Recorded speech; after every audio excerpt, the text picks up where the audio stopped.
मनोज सिन्हा का एक बयान आया है, एक स्ट्रिक्ट लॉ होना चाहिए जो जमात जैसे जो ये जमात इस्लामी जैसे इनको इलेक्शन में लड़ने नहीं देना चाहिए। इससे आप आज क्यों जाग गए ना एलजी साहब? ऐसा कौन सा कानून है जो आप इनके खिलाफ इस्तेमाल कर सकते हो? ये आजाद उम्मीदवार के तौर पे उठे हैं, क्या अब आप आजाद उम्मीदवार के तौर पे उठने नहीं दोगे? ऑर्गेनाइजेशन पे तो बैन लगा हुआ है, ये ऑर्गेनाइजेशन के नाम पे तो इलेक्शन के मैदान में उतरे नहीं है ये। और तो और ठीक है ना, अगर आप वैसे भी 8 अक्टूबर के बाद यहाँ कोई कानून बनाने का इख्तियार जो है एलजी साहब के पास नहीं होगा। यहाँ लोगों की अपनी चुनी हुई सरकार होगी, वो तय करेंगे ना कौन लड़ेगा कौन नहीं लड़ेगा। हमें शिकायत हमें करनी चाहिए।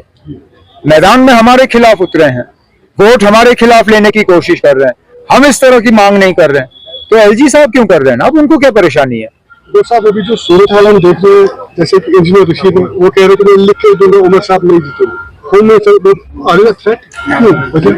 अब इंजीनियर रशीद साहब जरा पहले जो आज उन्होंने एबीपी के जरिए इंटरव्यू दिया है उसका जवाब दें।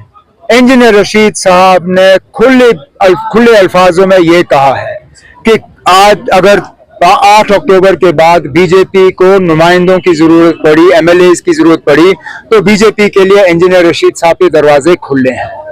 अगर आज इंजीनियर रशीद साहब बीजेपी को मदद करने के लिए इलेक्शन लड़ रहा है तो जम्मू कश्मीर के लोगों को बहुत सोच समझ के अपने वोटों का इस्तेमाल करना चाहिए, क्योंकि मैं बार बार ये कहता आया हूं। आज इंजीनियर रशीद साहब ने शुक्र है हमारी बात को तस्लीम किया है। मैं कहता आया हूं कि ये लोग आ रहे हैं सिर्फ और सिर्फ यहाँ वोट को तकसीम करने के लिए और नेशनल कॉन्फ्रेंस को नुकसान दिलवाने के लिए।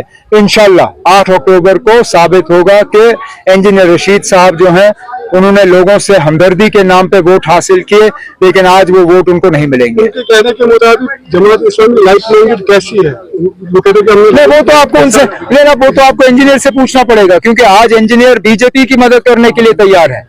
तो इंजीनियर साहब के लिए बीजेपी भी लाइक माइंडेड है, जमात इस्लामी भी लाइक माइंडेड है। अब ये तो सिर्फ इंजीनियर ही समझा सकता है ना, मैं तो उनकी सियासत आज तक समझ नहीं पाया। आप समझ सकते हैं तो अच्छी बात है। तो बकौर रसूल जो है आज उन्होंने एक बयान दिया है फिर से आज क्या कहा? आज हमारे रिपोर्टर को बयान दिया था कि कुछ जो एमपी के वर्कर्स थे उन्होंने असॉल्ट किया, दे वर ड्रंक।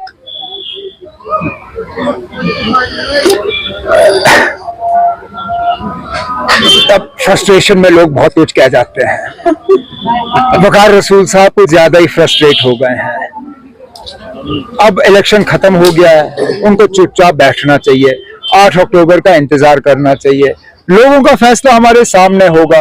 बाकी रही बात उनकी अपनी तंजीम जो उनकी कांग्रेस पार्टी है, उन्होंने उनके इन बयानों को पसंद नहीं किया।